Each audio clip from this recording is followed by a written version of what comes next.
Hello, in this video we're going to talk about vectors and vector spaces. So up until this point we have been looking at linear systems and matrices and talking about Gauss-Jordan elimination. So today we will talk about vectors, and there's a couple of reasons for doing this. First of all, the solutions to our linear systems make up larger spaces called vector spaces, and we want to understand what those objects are. Next, we want to start looking at a column picture for linear systems, and I'm not going to define that right now because we need to understand what vectors are before we can look at column pictures of vectors. Thirdly, our solutions will often have components like variables. So if you're working in biology, you might have age classes with different components being newborns, juveniles, subadults, and so forth. So we need this idea of a vector. We need to talk about what vectors are and kind of free ourselves from this idea of lines in the XY plane. We need to think in higher dimensions, and vectors allow us to do that much more easily. Okay, so let's start off with defining what are the key features of a vector. So vectors have two important pieces to them. So they have a magnitude and a direction. Okay, so a vector is a quantity that has both a magnitude and a direction. And I'd like to draw a few pictures to get a feel for these things. So if we look at the XY plane, for example, we've got, here's a vector. Okay, it's a vector, say, of length 1 pointing due east. And here's what looks like another vector. And we could draw lots of items in the XY plane, all having length 1 and pointing due east.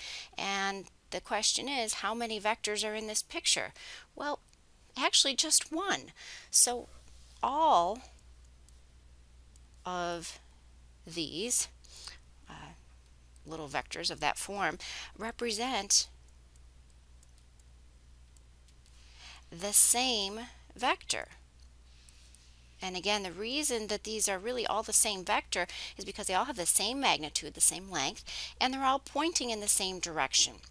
So to avoid these sorts of vectors that are positioned all over the XY plane or XYZ 3D space, we will talk about something called position vectors.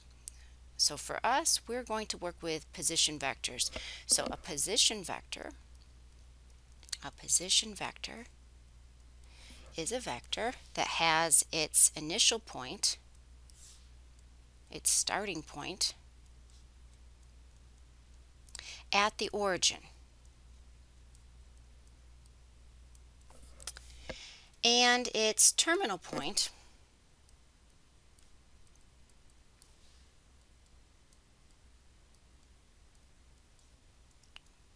we'll say its terminal point P at some XYZ point in Rn. We might have more components if we're in higher dimensions, but we know how to talk about points in R2 and R3. So this notation here, Rn, this simply means nth dimensional real space. And a lot of times we are working in R2 or R3, but that need not be the case. We can work in higher dimensions. So just to talk about that for a minute, our standard XY Cartesian plane, this is R2. We've been working there for years. And then we can talk about the XY Z plane, or excuse me, XYZ space. This is R3. We've got 3 space, and so forth. Okay, so let's talk about some specific examples. So let's sketch the position vector. Let's sketch the position vector given by the point over 3 up 5. And let's find the magnitude of the vector starting at the origin, ending at point P, and I'm going to put a little arrow over the top to denote that that's a vector. Okay, so first of all, let's do our sketch. We're in R2 because we only have two components to this vector. So let's see, over 3 up 5, 1, 2, 3, 1, 2, 3, 4, 5, roughly speaking. There's our position vector. It ends at P and it starts at O. Now if we wanted to find the length of that vector, notice that this is over 3 up 5. This is equivalent to saying, hey, what is the length of the hypotenuse of a triangle that has side length 3 and other side length 5? So if we want to know the length of the hypotenuse, we can use the Pythagorean theorem.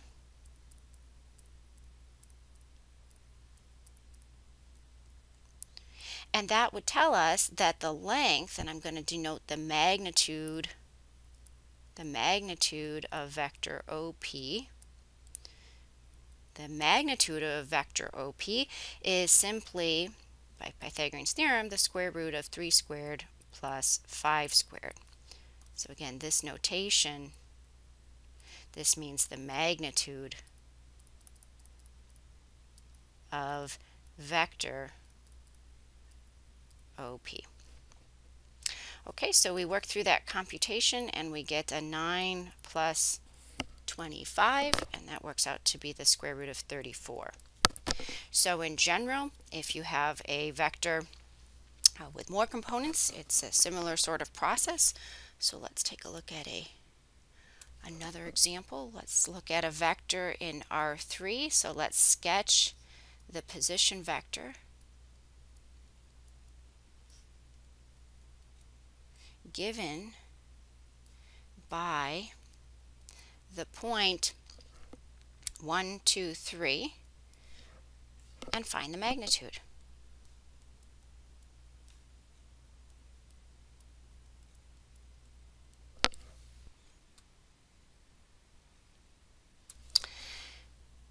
So to do this, let's notice we've got three components. So we're working in R3, and those components we will denote X, Y, and Z. So to sketch this, let's draw our Y and Z axis, and then X will come out towards you, and of course that axis goes back into the board and so forth.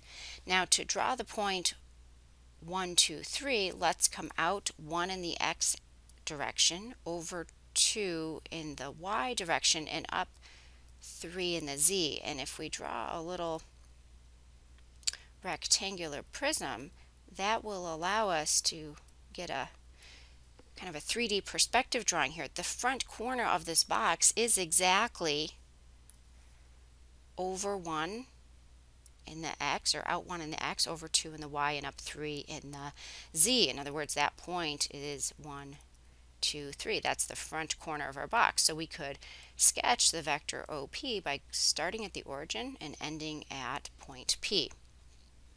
To find the magnitude, this would just be the square root of each of those components. So we have a 1 squared plus a 2 squared plus a 3 squared. And if we work this out, we get 1 plus 4 plus 9 under the square root. That's the square root of 14. Two other pieces that we'll just outline at the moment here. So the direction